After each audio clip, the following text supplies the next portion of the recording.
Leituras em João, capítulo 9. O capítulo 9 nos relata a cura milagrosa que Jesus operou na vida de um cego de nascença. Essa cura ocorreu em Jerusalém. Nós vemos a partir do capítulo 7 do Evangelho de João que o Senhor foi da Galiléia para a Judéia, em Jerusalém. No capítulo 5, Jesus saiu da Galiléia. A Galiléia era a região onde ficava Nazaré, onde Jesus cresceu juntamente com Maria, com José e com seus irmãos. Ele cresceu na cidade de Nazaré, numa região da Galiléia, que era uma região desprezada. E quando Jesus começou seu ministério, ele foi até Jerusalém, ele foi batizado no Rio Jordão e depois ele voltou para a Galiléia. No mar da Galiléia, ele tomou o conhecimento de Pedro e André, que foram os seus primeiros discípulos, e depois ele conheceu João, que é o autor do Evangelho de João, e o seu irmão, que se chamava Tiago, que eram os filhos de Zebedeu. Então Jesus começou a realizar a sua missão de escolher os seus discípulos e começou a pregar na região da Galiléia.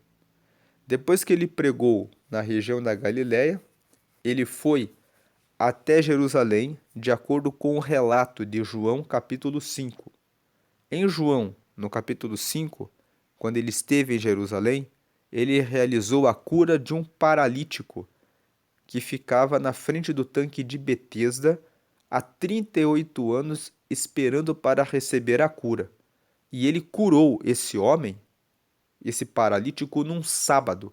E ele disse para o homem tomar a sua cama e ir para a sua casa. Os fariseus encontraram o homem e disseram: Quem mandou você carregar a cama no sábado, que é o dia do descanso? E ele não soube responder porque Jesus o curou e saiu de perto dele. Dias depois, Jesus apareceu e ele encontrou-se com Jesus. Então ele voltou e disse para os fariseus: Foi Jesus que me disse isso. Então, o capítulo 5 termina com um debate dos fariseus contra Jesus, dizendo que ele estava desonrando o sábado. E o Senhor Jesus conversa com eles e fala para eles: examinai as Escrituras, porque é nelas que vocês vão achar a vida eterna.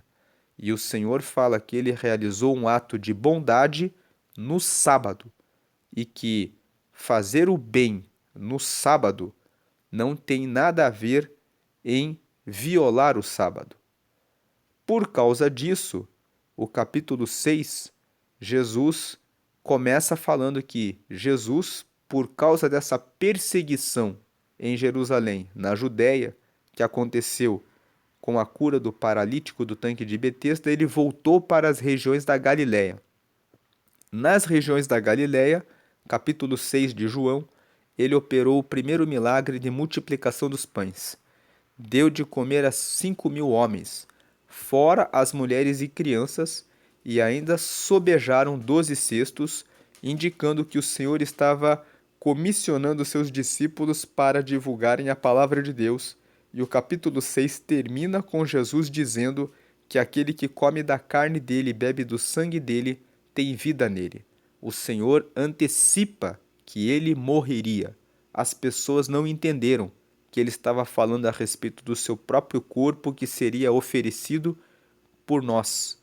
Mas Jesus mesmo assim fala que ele é o pão da vida e que aquele que come da carne e bebe do sangue dele tem vida. Depois, nós entramos em João no capítulo 7. E no capítulo 7, nós vemos que os irmãos de Jesus começam a dizer para ele: vai ter a festa dos tabernáculos, que é uma festa que o povo judeu faz no dia 15 do 7º mês, que corresponde a uma festa em que eles comemoram o fato de terem ficado 40 anos no deserto na época do Êxodo, que foram os 40 anos em que eles foram guardados e protegidos por Deus no caminho de 40 anos até chegarem na terra prometida. E nessa festa dos tabernáculos, eles ficam 8 dias realizando festas. No primeiro dia eles descansam, depois eles fazem mais 6 dias de festa, totalizando 7 dias. E depois, no 8º dia, eles descansam, realizando o agradecimento por aquela festa. E Jesus, de acordo com João capítulo 7, aparece no templo ensinando e começa a dizer a respeito dele mesmo, dizendo que ele é o Messias, o Cristo, o Salvador. E no capítulo 8, Jesus se revela como a luz do mundo e como a verdade. E por ele se revelar como a luz do mundo e como a verdade, nós terminamos o capítulo 8 com os fariseus. Jesus tem no final do capítulo 8 uma conversa onde ele fala que ele era antes de Abraão, que ele é o eu sou, ou seja, que ele é o Deus. Então eles pegam pedras para matá-lo. Então Jesus se desvia deles e prossegue o seu caminho. Chegamos no capítulo 9. E passando Jesus, ou seja, Jesus estava em Jerusalém. Desde o capítulo 7 do Evangelho de João, ele já estava em Jerusalém. Depois ele se revela como a luz e a verdade do mundo no capítulo 8. E eles querem matá-lo. E passando Jesus, viu um homem cego de nascença. Versículo 2. E os seus discípulos lhe perguntaram, dizendo: Rabi, que significa mestre, quem pecou, este ou seus pais, para que nascesse cego? 3. Jesus respondeu: Nem ele pecou, nem seus pais, mas foi assim para que se manifestem nele as obras de Deus. Veja que muitas vezes acontecem desgraças na nossa vida que nós queremos associar com o pecado. Muitas pessoas pensam assim: ah, o meu filho nasceu com síndrome de Down. Qual será que foi o pecado que eu cometi ou que alguém cometeu? Se você tem um filho com síndrome de Down ou com qualquer tipo de doença, esses dias eu estava vendo uma pregação e nessa pregação a pregadora era uma jovem de 27 anos que não tem os braços e as suas pernas cresceram bem pouco e ela só tem a ponta dos pés e ela faz tudo com os pés. Ela consegue escrever, lavar louça, ler livros, acessar computador, acessar telefone celular. Tudo ela faz com as pontas dos pés, com os dedos dos pés. E ela é uma palestrante que prega em todos os lugares do Brasil, já pregou também em outros lugares do mundo, e no testemunho dela ela estava dizendo: as pessoas podem olhar para mim e dizer, ela não tem os braços e ela não tem as pernas. Ela tem 1,3 m de altura e ela usa uma cadeira de rodas elétrica e ela se formou em psicologia e se formou, está estudando teologia. E ela estava dizendo na pregação: os meus pais são cristãos. E quando eu nasci, eu já nasci assim. E eles disseram: nós vamos cuidar da nossa filha, porque essa filha que Deus nos deu foi a filha que Ele nos deu, para a glória do nome dEle. E essa jovem, que hoje tem 27 anos, ela prega a palavra por todos os lugares com conhecimento e poder. E ela diz: se eu, sem os braços, sem as pernas, em cima de uma cadeira de rodas, consegui estudar psicologia, estou estudando teologia e já prego a palavra desde os 17 anos, são 10 anos de ministério, então você, que tem os braços, que tem as pernas, que tem fôlego de vida, pode fazer muito mais. Vemos, portanto, que esse pai e essa mãe dessa jovem de 27 anos investiram nela. E ao invés de ficarem como vítimas, dizendo: Nossa, nossa filha nasceu sem braços. O que nós fizemos de errado? Eles entenderam que se Deus deu uma filha assim, então o dever deles era cuidar para fazerem o melhor. E Deus honra aqueles que fazem assim. Então, esse texto, né, ele nos fala sobre isso. Não fique pensando que se o teu filho nasceu cego, com autismo, com algum tipo de enfermidade, ou com algum tipo de síndrome, ou com algum tipo de enfermidade. Porque o texto de hoje, João capítulo 9, nos fala que não existe essa relação de castigo. Veja o versículo 3. Jesus respondeu: esse aqui era um cego de nascença. Nem ele pecou, nem seus pais, mas foi assim para que se manifestem nele as obras de Deus. Versículo 4. Convém que eu faça as obras daquele que me enviou, enquanto é dia, e a noite vem, quando ninguém pode trabalhar. Versículo 4 de João está nos dizendo que nós temos que aproveitar o nosso dia e anunciar o reino de Deus, porque virá o tempo da noite. O tempo da noite é o tempo das trevas, o tempo da escuridão, o tempo em que muitas vezes vem problemas em nossa vida. Lá no Salmo, no Salmo 30, no versículo 5, diz assim: o choro pode durar uma noite, mas a alegria vem pela manhã. Está simbolizando que na noite vem um momento de sofrimento. Muitas vezes nós estamos em momentos em que nós precisamos cuidar de nós mesmos e não temos tempo de anunciar o reino. Mas enquanto nós estamos na fase favorável, que corresponde ao dia, vamos anunciar o reino de Deus. A noite vem quando ninguém pode trabalhar. Quando a noite vem, nós ficamos dentro das nossas casas, cuidando da nossa própria vida, do nosso coração, da nossa mente. Ficamos trancados e fechados, tendo que falar com Deus para resolver as nossas questões. Vamos aproveitar enquanto estamos no dia, enquanto temos força, graça e estamos recebendo as capacidades de anunciar o reino de Deus. É isso que Jesus estava dizendo. Convém que eu faça as obras daquele que me enviou enquanto é dia. A noite vem quando ninguém pode trabalhar. Haveria de chegar um momento em que o Senhor morreria. Quando ele foi crucificado na cruz, o texto nos fala lá sobre a morte de Jesus que o céu ficou em trevas. Houve noite. Durante aquele período cinzento em que o Senhor estava sendo crucificado e morto, ele não podia mais anunciar o reino. Só depois que ele ressuscitou e que ele voltou a estar no dia que ele disse para os discípulos: agora vocês vão receber o Espírito Santo e vocês vão poder fazer a obra. Ou seja, quando Jesus ressuscitou, tornou a haver dia. Versículo 5: enquanto estou no mundo, eu sou a luz do mundo. Veja que Jesus aqui ele está falando em Jerusalém. Aqui ele está em Jerusalém, desde o capítulo 7, logo após a festa dos tabernáculos, que é uma festa que eles comemoram o tempo que ficaram no deserto e que chegaram na terra prometida, e que também é uma festa em que eles aguardam a vinda do Messias.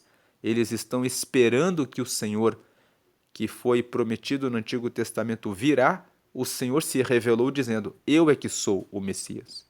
E desde o capítulo 7 ele vem falando que ele é a água da vida, no capítulo 8 que ele é a luz e a verdade, e agora no capítulo 9 ele avança falando que ele é a luz do mundo enquanto ele está no mundo, declarando que ele é o Messias que foi prometido no Antigo Testamento.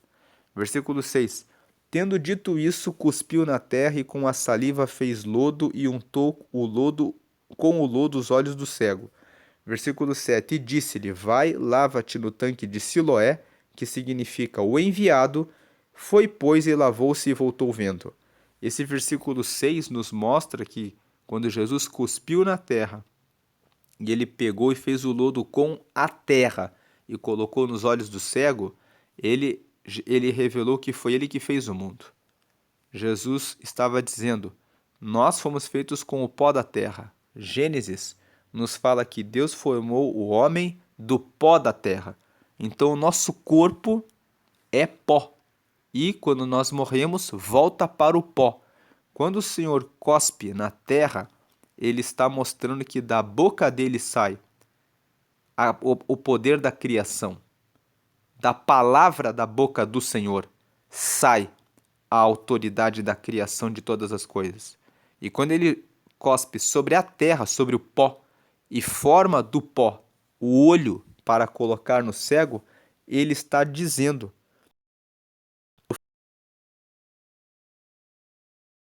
vai e lava-te no tanque de Siloé, que significa o enviado. Ele está dizendo, Jesus está dizendo: se lave no tanque que se chama o enviado, porque eu sou o enviado de Deus. Foi, pois, lavou-se e voltou vendo. Versículo 8.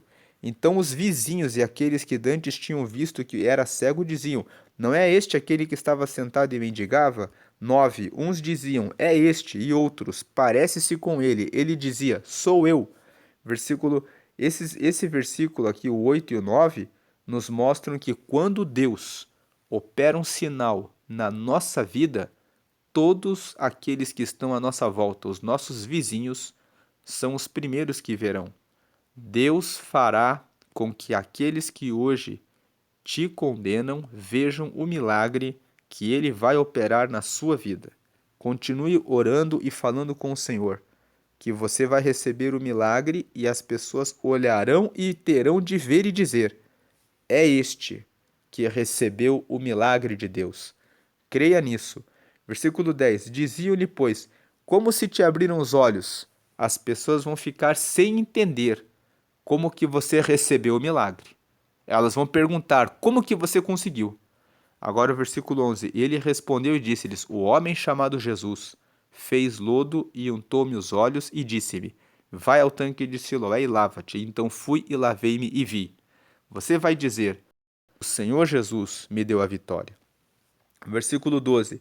Disseram-lhe, pois, onde está ele? Respondeu: não sei. 13. Levaram, pois, aos fariseus o que dantes era cego. 14. E era sábado, quando Jesus fez o lodo e lhe abriu os olhos.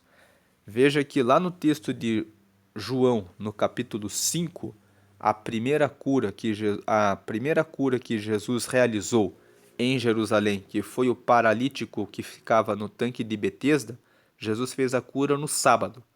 E na parte final do capítulo 5, ele arruma um problema com os fariseus, que ficavam apontando o dedo para Jesus e acusando ele de ter realizado a cura no sábado. Por causa disso, no capítulo 6, Jesus sai de Jerusalém e volta para Galiléia, onde ele opera o milagre da multiplicação dos pães, e ele fica na Galiléia até que no capítulo 7 existe a festa dos tabernáculos, e aí o Senhor volta para Jerusalém e ele se revela no último dia da festa como aquele que é a água da vida, e no capítulo 8 ele fala que ele é a luz da vida, e lá no capítulo 8 ele perdoa uma mulher que foi pega em adultério, dizendo para eles: aquele que não tiver pecado atire a primeira pedra. E aqui ele perdoa uma mulher dos pecados, mostrando a autoridade dele. Depois, no final do capítulo 8, ele tem uma conversa forte com os fariseus, que o acusam de ser uma pessoa que fala de uma doutrina enganadora. E no capítulo 9, no capítulo 8, quase matam Jesus. Ele escapa deles e ele prossegue no caminho e chega aqui no capítulo 9, em que ele vê no meio do caminho um cego de nascença e ele cura esse cego, no sábado. Mais uma vez ele cura no sábado. Lá no capítulo 7, nós vemos que Jesus, quando está dialogando com os fariseus, ele revela para os fariseus: vocês circuncidam um homem no oitavo dia. Existe uma lei que fala que o homem deve ter a pele do seu órgão genital cortada no oitavo dia. E sempre que um menino nasce e o oitavo dia cai num sábado, o povo judeu realiza os trabalhos para fazer o corte do prepúcio no oitavo dia.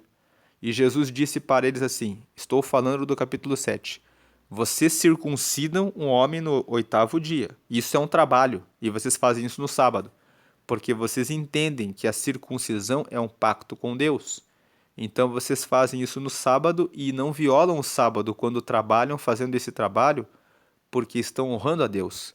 E vocês não entendem que quando alguém faz um ato de bondade no sábado, o ato de bondade agrada a Deus. Então, quem faz um ato de bondade no sábado não está desobedecendo o dia do descanso, que é o sábado.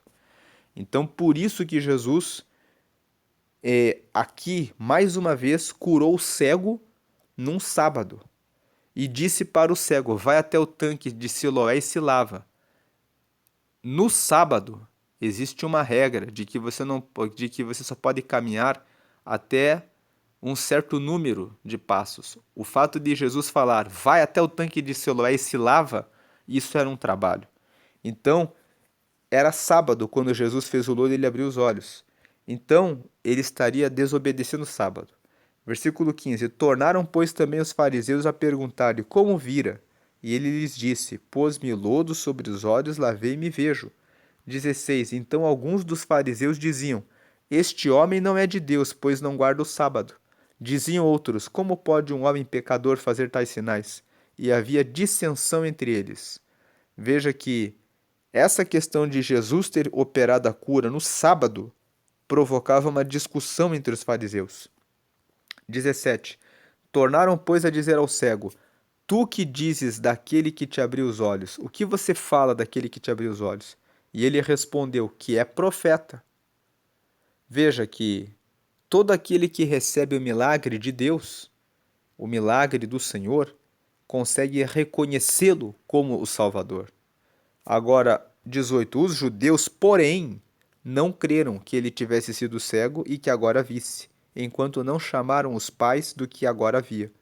Aqueles que. O que o versículo 18 nos ensina é que se você segue a Jesus, você não tem que esperar que os seus vizinhos e os seus opositores também vão crer. Eles não vão crer. Por mais que você conte os milagres que Deus tem realizado na sua vida, eles vão continuar seguindo pelo caminho deles, porque eles não querem ver, eles não querem receber Jesus. Versículo 19: e perguntaram-lhes, dizendo: é este o vosso filho que vós dizeis ter nascido cego? Como, pois, vê agora? Veja que esses judeus foram chamar os pais do cego, porque não acreditavam que ele realmente tinha nascido cego. Eles querem encontrar uma desculpa para desonrar a Deus. É assim que acontece com aquele seu colega de trabalho, com aquele seu vizinho para quem você já pregou várias vezes, e que ele fala que você está recebendo sorte na vida, quando você recebe um milagre de Deus. Versículo 20: seus pais responderam e disseram-lhes: sabemos que este é nosso filho e que nasceu cego. 21: mas como agora vê, não sabemos, ou quem lhe tem aberto os olhos, não sabemos. Tem idade, perguntai-lhe, a ele mesmo, e ele falará por si mesmo. Versículo 22: seus pais disseram isso porque temiam os judeus, porquanto já os judeus tinham resolvido que se alguém confessasse ser ele o Cristo, fosse expulso da sinagoga. Eu já falei aqui nas leituras dos capítulos anteriores que o nome de Jesus não é Jesus Cristo. Cristo vem do grego Christos e significa ungido. E Cristo é a palavra que corresponde no grego à palavra Messias no hebraico. No Antigo Testamento, nós lemos que Deus sempre faz uma promessa de que ele vai enviar um Salvador do povo de Israel. Esse Salvador é o Messias, que o povo de Israel ainda está aguardando, porque eles não receberam Jesus Cristo como o Cristo.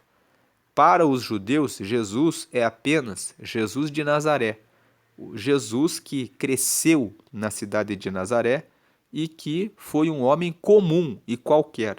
Os judeus veem Jesus dessa forma e eles ainda estão esperando a vinda desse Salvador, a vinda desse Messias. É por essa razão que eles realizam a festa dos tabernáculos, que é uma festa em que eles ficam durante 7 dias em cabanas, formadas de ramos, como forma de lembrarem que eles peregrinaram durante 40 anos no deserto, sem terem uma casa e um ponto fixo até chegarem na terra de Canaã, onde eles se estabeleceram.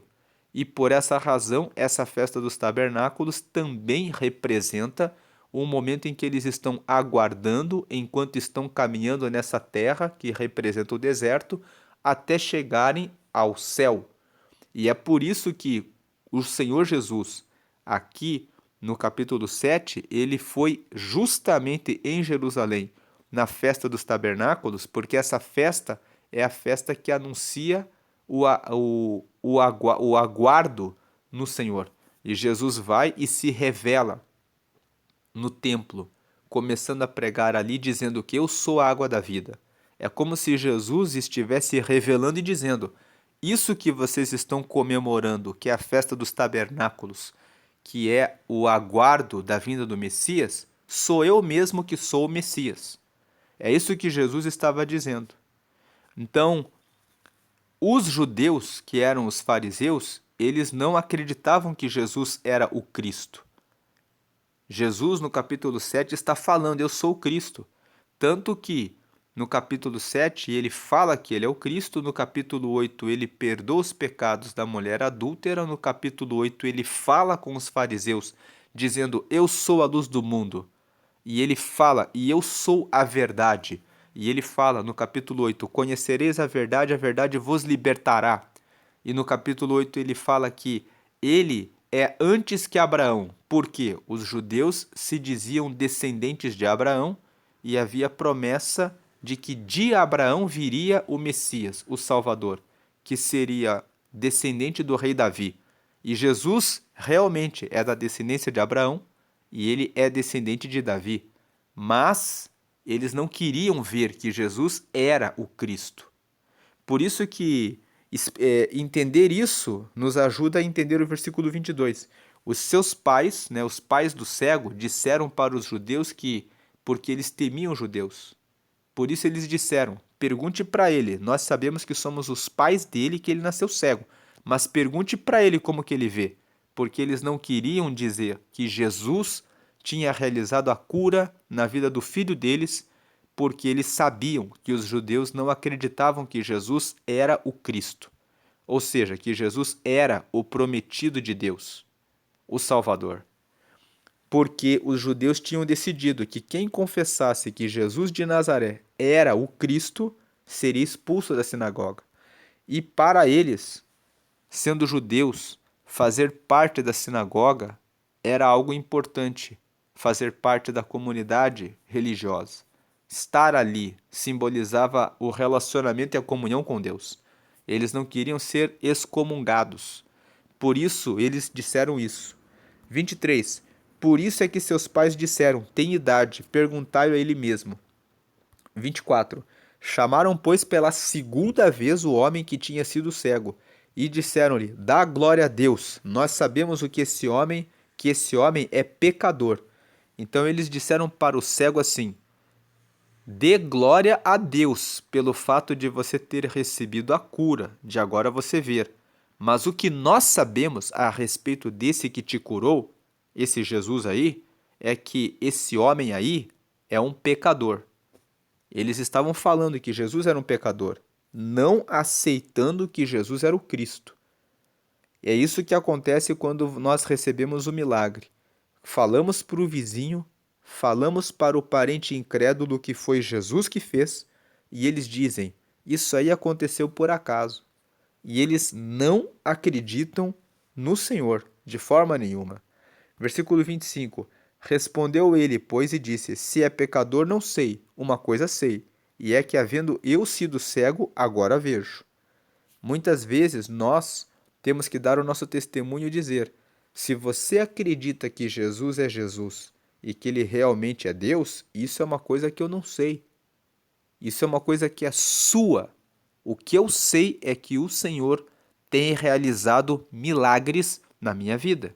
Essa é a resposta que nós devemos dar àquele parente, àquele vizinho que não vem para o reino de Deus, que não se converte. Ele não vem porque por mais que o Senhor ressuscite alguém dos mortos, ele não vai acreditar em Deus, simplesmente porque ele não quer acreditar em Deus. Então, às vezes, você está evangelizando alguém e a pessoa, você já contou muitos testemunhos, talvez um parente, e mesmo assim a pessoa não se converte. E entenda que é assim mesmo. Os fariseus não queriam aceitar que Jesus era Jesus.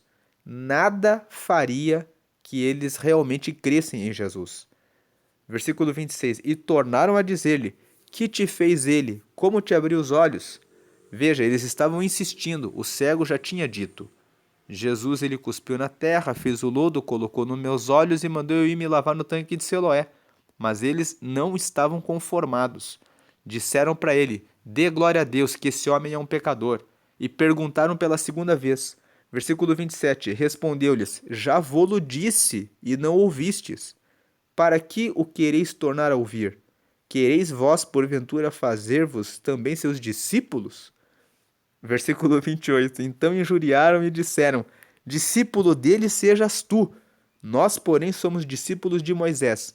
Veja que os fariseus aqui, é engraçado ler esse versículo 27 e 28, porque eles estavam insistindo com o cego para que ele respondesse alguma coisa que eles pudessem negar que Jesus era o Cristo.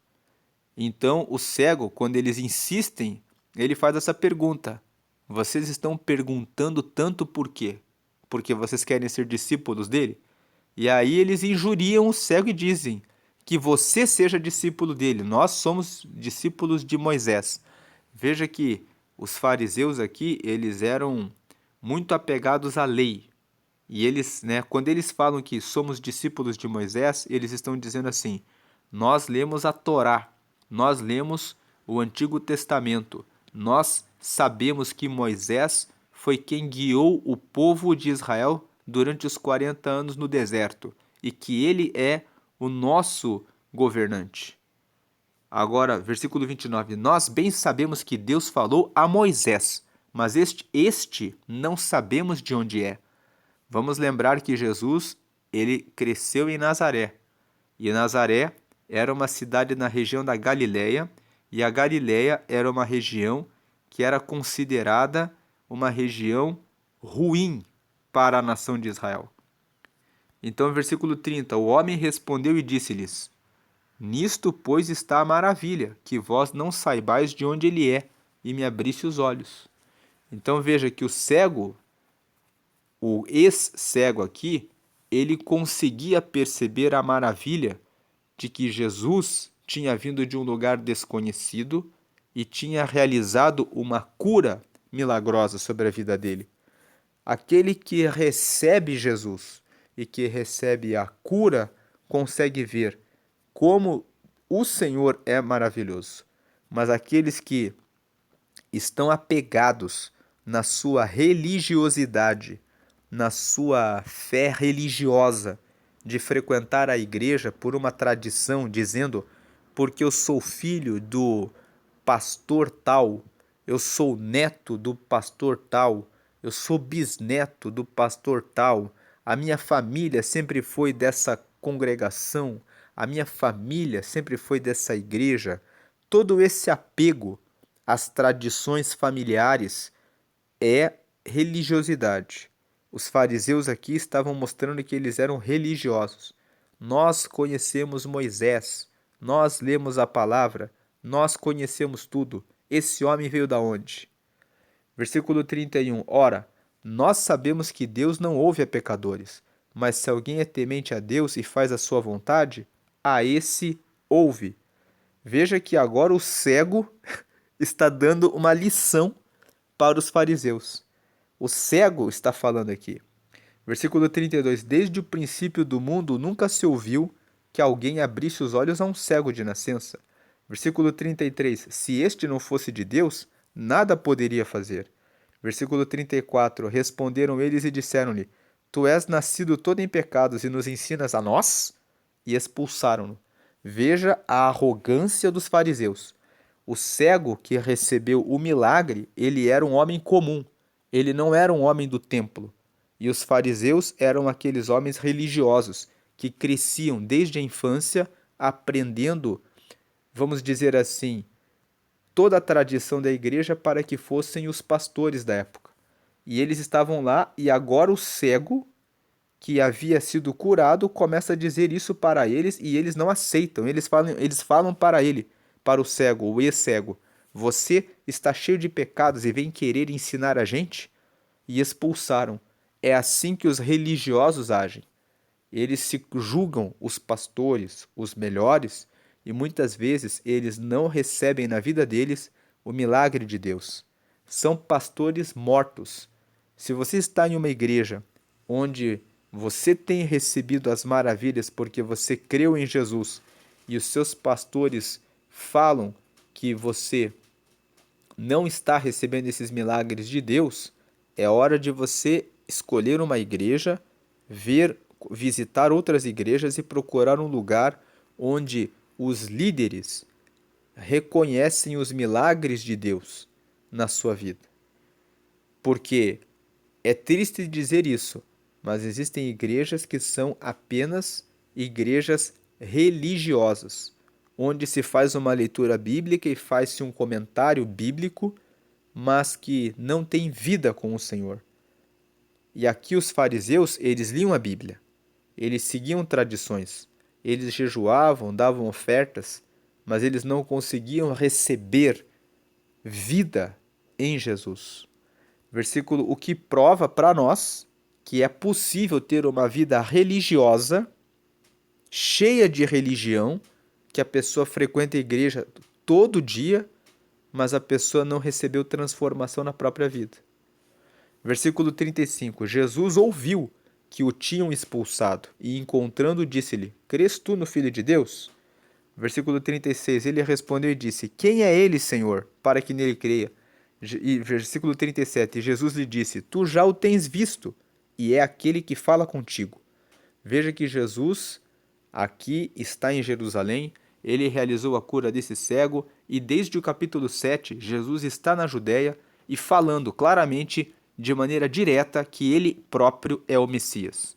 Ele falou isso no capítulo 7, depois que no capítulo 8 ele ele perdoou os pecados da mulher adúltera, depois ele fala abertamente que ele é antes de Abraão, e aqui ele cura o cego, e quando ele vai conversar com o cego ele fala: Sou eu mesmo que sou o Filho de Deus.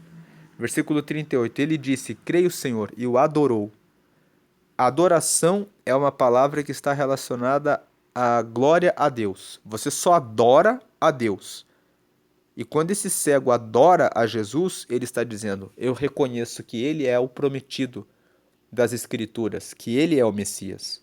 Versículo 39, e disse-lhe Jesus: Eu vim a este mundo para juízo, a fim de que os que não veem, vejam, e os que veem sejam cegos. Jesus estava dizendo: os que não veem, os que não se consideram os tais, possam ver. E os que veem, ou seja, aqueles que eram os fariseus, aqueles que diziam que leem a Bíblia, que sabem tudo, que eles fiquem cegos. Versículo 40. Aqueles dos fariseus que estavam com ele, ouvindo isso, disseram-lhe: Também nós somos cegos? Veja que os fariseus estavam ali em volta de Jesus e ouviram Jesus conversando com o cego e falando a respeito dessas coisas. E eles foram lá e falaram: Então nós somos cegos? Versículo 41. Disse-lhe Jesus: Se fosseis cegos, não teríeis pecado. Mas como agora vocês dizem: Vemos, por isso o vosso pecado permanece.